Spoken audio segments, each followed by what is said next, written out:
నువ్వు ఒకప్పుడు నీ ప్రతి అవసరం వైపు దేవుని వైపు చూసేవాడివి.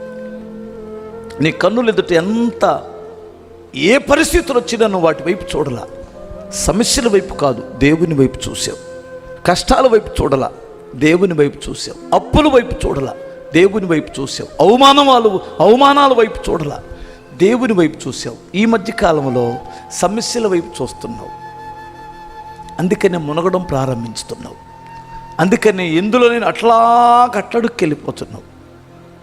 నీతిమంతుడి విశ్వాస మూలముగా జీవించును అని రాయబడి ఉంది. స్తోత్రం చెప్పాలి. ఫస్ట్లో నీకు మంచి విశ్వాసం ఉంది కదా, ఇప్పుడు ఎందుకు అల్ప విశ్వాసం రానిచ్చావు? విశ్వాసం తగ్గింది, నీకు భయం ఎక్కువైంది. భయం ఎక్కువైతే సాతానుడు ముంచేస్తాడు నిన్ను, లోకంలో సమస్యల్లో ముంచేస్తాడు. ఇప్పుడు నేను గమనించండి, మీరు ఆలోచించండి. నువ్వు ఎటువైపు చూస్తావు?